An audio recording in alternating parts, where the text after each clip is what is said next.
Hello, it's Julie. I've been making videos for over a year. It's been my YouTubeversary! Woo!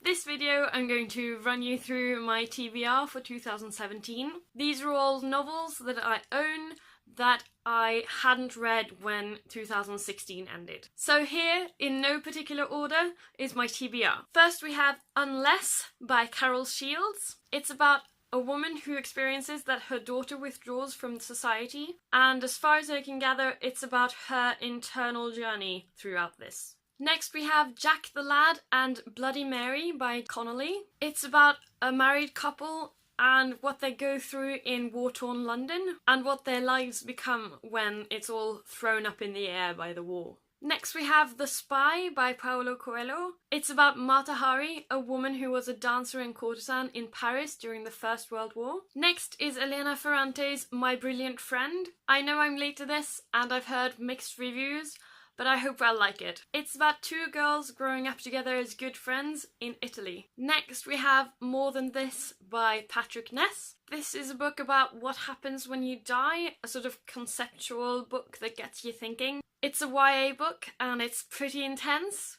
which is why I've started it and stopped reading about here.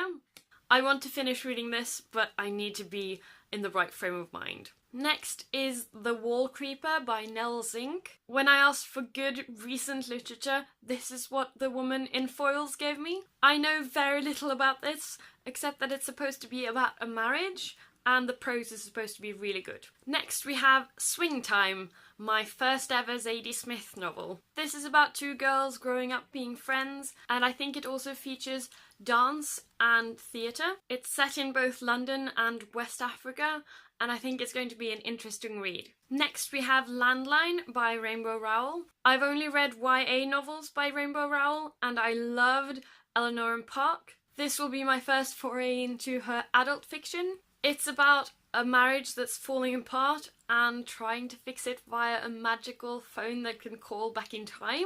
At least that's what I've gathered from the cover. Next we have The Opposite of Falling by Jenny Rooney. As far as I can gather, this is a rather typical romance novel. It's about a woman who's just been dumped by her fiancé and a man who flies balloons across Niagara Falls. And it seems like they learn to face their fears and get over their reservations about falling in love, but I guess I'll have to see when I read it. Then we have The Goldfinch by Donna Tartt. I know I'm late to this one too. It's a bit of a beast of a book, and it's about the art scene and a young boy who has a painting after his mother. The last book on my to-be-read list is Tiny Sunbirds Far Away by Christy Watson.